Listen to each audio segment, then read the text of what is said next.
pemula semester 2. Baik, saya akan menjelaskan tentang soal yang diberikan oleh Bapak dosen. Mengapa sistem informasi dan teknologi informasi diperlukan oleh suatu organisasi perusahaan administrasi? Kalau menurut saya, karena dengan adanya sistem informasi dan teknologi informasi, keamanan dan kerapian organisasi perusahaan organisasi akan lebih terjamin dan akan lebih memudahkan pekerjaan dan meningkatkan kinerja operasional manajemen di suatu perusahaan atau instansi tersebut. Dan selain itu, sistem informasi dan teknologi informasi tersebut akan menjadi alat untuk mendukung strategi bisnis. Dan selanjutnya saya akan memberikan satu contoh kasus objek. Sebenarnya banyak contoh, bisa di perusahaan, bisa di pasar. Karena sekarang lagi musim pandemi COVID-19, jadi saya akan mengambil contoh di suatu kampus saja. Baik, menunjukkan bahwa sistem informasi teknologi informasi diperlukan dan jelaskan apa kelemahan dan apa kekurangan dari SD maupun TI pada organisasi perusahaan instansi tersebut. Saya akan menjelaskan di contoh itu dalam pengisian KRS mahasiswa secara online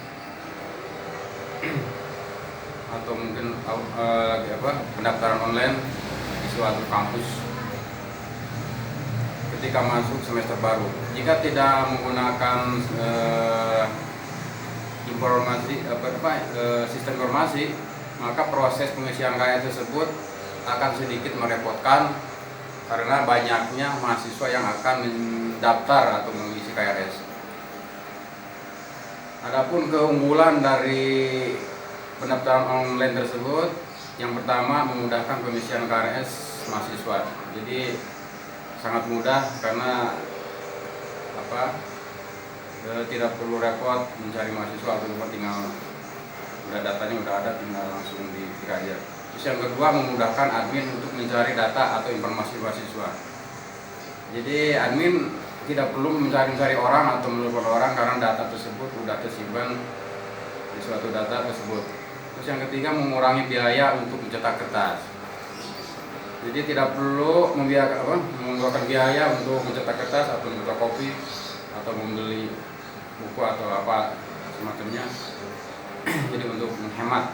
Terus yang keempat, mengefektifkan waktu untuk merekap data mahasiswa. Jadi mengefisienkan yang singkat untuk merekap data mahasiswa. Terus yang selanjutnya, yang kelemahannya di sini saya akan berkisih 4 kelemahannya. Yang pertama, dapat menyebabkan antrian mahasiswa ketika akan mengisi KRS. Karena saking banyak mahasiswa yang daftar dalam pengisian KRS tersebut, jadi ngantri juga. Jadi ngantri itu nggak harus di di kampus atau di tempat umum atau di stasiun ya. Di internet juga ngantri. Terus yang kedua, terkadang ada data yang tidak sesuai dengan data mahasiswa yang sebenarnya. Kelemahannya itu kadang data tersebut kadang tidak sesuai, kadang beda huruf atau mungkin tanggal lahir atau tahun bisa terjadi karena saking banyak yang data mungkin ya. Terus keduanya, yang ketiga, memungkinkan terjadi error. Bisa saja terjadi error karena mungkin saking banyaknya mengisi yang ngantri saja terjadi error. Dan yang keempat, bisa juga processing listrik atau mungkin mati listrik dari PLN ya. Itu udah fatal gimana kalau udah mati listrik. Ya pokoknya mungkin semua mati ya. Karena handphone juga kalau bisa dicas, mungkin wifi juga mati. yang apalagi di musim kemarau pada sekarang kita